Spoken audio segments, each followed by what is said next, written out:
সুতরাং বিভিন্নটা বানায় নেয়। তাহলে এই যে আন্দাজের উপর যে তারিখগুলো নির্ধারণ করা হয়, তো 27 তারিখে মেরাজ হয়েছে 100% নিশ্চিত দাবি করার সুযোগ নেই। দ্বিতীয়ত, মেরাজ কি রাতে হয়েছে না দিনে? মেরাজ কি রাতে হয়েছে না দিনে? কোরআনই তো আছে রাতে। মেরাজ যদি রাতে হয়, দিনের বেলা আবার আপনার ইবাদত করতে কে বলেছে? কিছু লোক দিনের বেলা, এই দিনের বহু ফজিলত, আমি উদাহরণ টানছি না, কি কি ফজিলতের বয়ান দেয়, এই দিনে আমল করতে হবে, ওই আমল করতে হবে, এই আমল করতে হবে। আচ্ছা, এই আমল কি নবী করেছে না সাহাবীরা করেছে? যদি না হয়, তাহলে তোমার নতুন করে made in India, made in turkey, made in Afghanistan আমল আবিষ্কার করতে কে বলেছে? আমল যা এসেছে আল্লাহ নবীজির থেকে, ব্যাস এর মধ্যে সীমাবদ্ধ থাকলেই চলবে। সুতরাং আমল বাড়ানোর দরকার নেই, আমল কমানোর দরকার নেই। নবী যা দিয়েছেন তা ছাড়ার দরকার নাই, আর নবী আর সাহাবীদের থেকে যা আসে নাই নতুন করে আবিষ্কার করার দরকার নেই, আবিষ্কারের কোনো দরকার নেই। ইসলাম যেভাবে পরিপূর্ণ হয়ে আছে সেভাবে পরিপূর্ণভাবে ধরে রাখলেই চলবে। মনে থাকবে তো ইনশাআল্লাহ?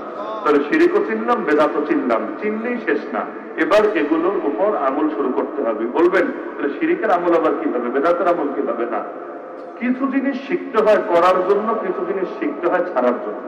শিরিক বেদাত শিখবেন ছাড়ার জন্য, আর ঈমান তাওহীদ সুন্নাহ শিখবেন করার জন্য। শিরিক বেদাত নিয়ে আমার অনুরোধ থাকবে আরো একটু পড়ালেখা করেন।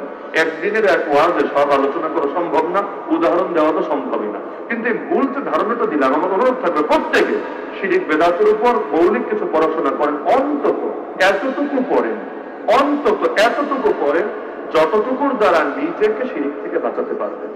কারণ আপনি যদি ঈমান ভঙ্গের কারণে লিপ্ত হয়ে যান, শিরিকে লিপ্ত হয়ে যান, তাহলে আপনি কিয়ামতের দিন মুক্তি পাবেন কিভাবে? অন্তত ঈমান নিয়ে তো মরা লাগবে, ঈমানটাকে শিরিক মুক্ত তো রাখা লাগবে। তাহলে শিরিক কোনটা যদি নাই চেনেন, মুক্ত রাখবেন কিভাবে? আকীদার শিরিক, কথার শিরিক, কাজের শিরিক। 3 রকম শিরিক হয়, আকীদার শিরিক, বিশ্বাসের শিরিক, কথার শিরিক, কাজের শিরিক। যেমন বাংলাদেশে যারা জুলাই আন্দোলন করেছে, এদের কেউ কেউ ঢাকার বিভিন্ন দেয়ালে লিখে রেখেছে, কি লিখেছে জানেন? মোরা বিধাতার মতো নির্ভয়, মোরা বিধাতার মতো নির্ভয়। শোনেন নাই এটা? মনে গানটানো বানিয়েছে এটা দিয়ে। অর্থ কি? মোরা মানে আমরা, বিধাতা মানে আল্লাহ, মতো মানে অনুরূপ, নির্ভয় মানে ভয়ডরহীন। কি অর্থ দাঁড়াচ্ছে? আল্লাহর যেমন কোনো ভয় নাই, আমরা যেই কয়েকজন আন্দোলন করেছি আমরাও আল্লাহর মতো, আমাদের ভয় নেই।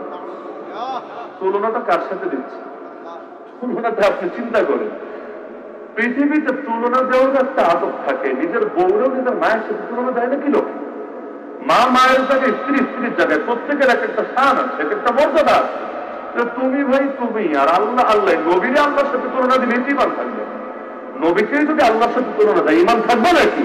আল্লাহ আল্লাহ, বান্দা বান্দাই। তাহলে কোন গুণের ক্ষেত্রেও কেউ আল্লাহর মতো হবে না, আল্লাহ কারোর মতো হবে না। এই বাক্য যদি বলে ইমান থাকে কিভাবে? একইভাবে স্বর্গের চাইতো জন্মভূমি আপন, বলে না? স্বর্গের চাইতো জন্মভূমি আপন মানে থাকি। তাহলে কি আমরা দোয়া করবো, আল্লাহ ওই ফেরাউন মরার পরেও যেমন ওরা স্বর্গে পাঠাও নাই, ওর দেহটাকে এখনো ওর জন্মভূমি মিশরে রেখে দিয়েছ, এবং মানুষ যায় এখনো জাদুঘরে গিয়ে ফেরাউনের দেহটা দেখে আসে।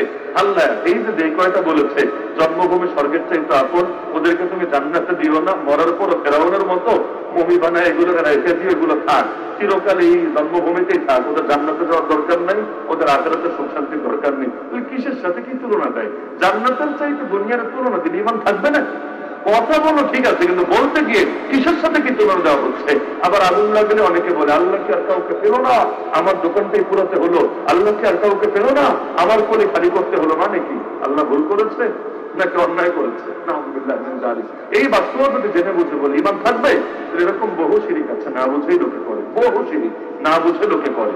আমি রাজবাড়িতে দেখতাম, ওখানে অনেক ট্রাকে লিখে মৌলা পাক ভরসা, মৌলা পাক ভরসা। সিলেটে মৌলা পাক বললে সবাই বলবে আল্লাহ পাক, কিন্তু সেখানে মৌলা পাক ওদের পীরকে বলে। ওদের যে পীর আছে মেদিনীপুরের দরবারে, ওই পীরকে ওরা বলে মৌলা পাক ডাকে। এবং তার ভারতের মেদিনীপুরে তার যে কবর আছে সেখানে যেতে পারাকে ওরা আল্লাহ রসুলের রওজায় যাওয়ার চেয়ে, তেমনকি কাবা তওয়াফের চেয়ে তো বেশি উত্তম ইবাদত মনে করে। সিরিয়াল দিয়ে দিয়ে প্রতি বছর ওই রাজবাড়ি থেকে ইন্ডিয়া মেদিনীপুরে একটা ট্রেন যায়, ওরসের সময় 3 দিন তারা থাকে। 14 ফেব্রুয়ারি ভ্যালেন্টাইন্স ডে, ভালোবাসার দিনে গিয়ে ভালোবাসা বিনিময় করে আসে। এই যে প্রতি বছর এই কাজগুলো তারা করে, ওই ওরা পীররে বলে মাওলা পাক, আর ওই মাওলা পাকের উপর ভরসা, আল্লাহর উপর না, মাওলা পাকের উপর ভরসা। এভাবে যদি কোন দুনিয়ার মানুষের উপর ভরসা করে ইমান থাকে? ভরসা করতে হয় কার উপর? নবীর উপরে ভরসা করা যায় নেই, ভরসা একজনের উপরে। তিনি কে?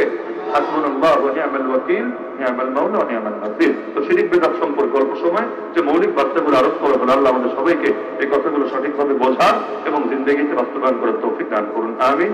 ওয়া আখিরু দাওয়ানা আলহামদুলিল্লাহি রাব্বিল আলামিন।